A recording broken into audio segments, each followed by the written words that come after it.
I'm Sam Helfrich, and I'm the stage director of Orphee by Philip Glass. I'm Steven Jarvi, and I'm the conductor for Orphee. I have to say that it's really a fantastic cast. They look the part, they're all really great actors, and they all have a great presence on stage that embodies their character beautifully. I'm Matt Worth, and I'm portraying the role of Orphee.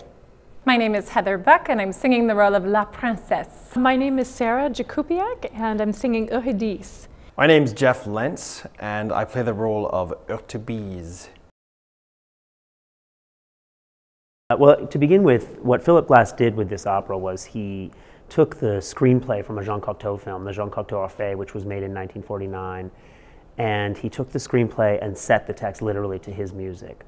So it's a very unique experiment, I would say. It's not taking a movie and adapting it to be an opera. It's taking the screenplay from a movie and literally setting it to different music. What we wanted to do with the opera, which again it's the text of the movie, but it's not any of Jean Cocteau's visual language, it's just the text. What we wanted to do was take that idea and figure out how to make it contemporary to our world and to a modern setting and still talk about some of the same issues. So what you'll see is a production that is very contemporary. It's not necessarily French or American, but it has a very contemporary, modern feel to it. The costumes are modern. One of the great things about Cocteau's film is that he has this device in the movie where where people travel back and forth from one world to another through mirrors. When we were creating the production, one of the big things that we struggled with figuring out how to do was to represent the idea of traveling through mirrors in a theatrical way on an opera stage.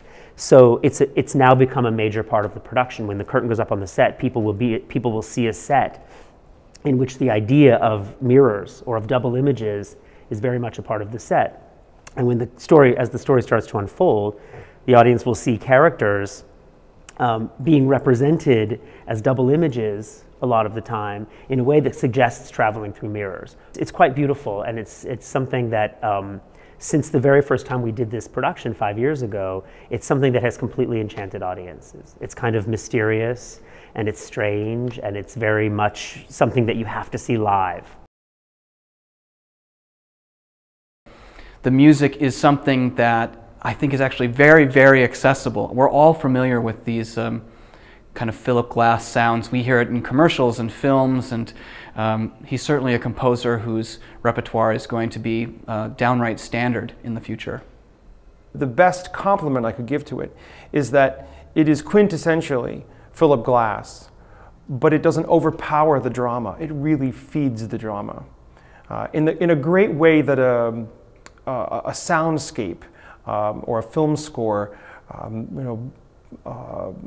drives the story forward and gives it an energy underneath that pushes it along. As a singer, I can really appreciate this piece of music.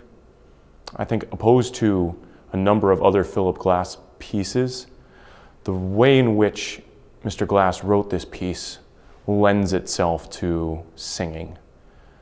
The rhythm of the French fits extraordinarily well, and the tessitura, the highs and lows of the piece work very well for the singer.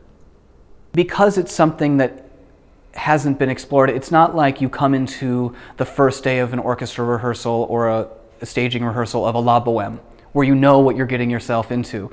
It's really exciting to be part of something that you feel like, what is this going to be? There's a mysterious element to putting together something that's so new, and I think that's really exciting for artists, conductors, orchestra musicians. It's going to be something very special, I think.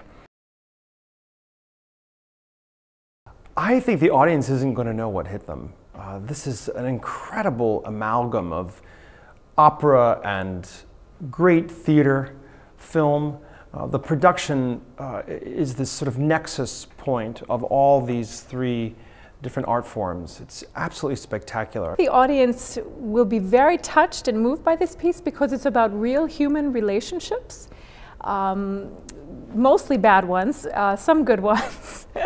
I think it's about temptation and choices, and I really think, even though it is a piece that takes place in the real world and then the underworld, it's something that the audience can actually, I think, relate to, because the relationships between these people are so real. If for no other reason, they're going to identify with the characters. They're incredibly dimensional, they're human, they're not stock characters. These are not people who are just battling good and evil. These are people who are battling those small intricacies in our lives, those choices that we face at key points in our lives that really test our character. And I think everybody who comes to see it will be able to relate to that. And I think it'll be a great show.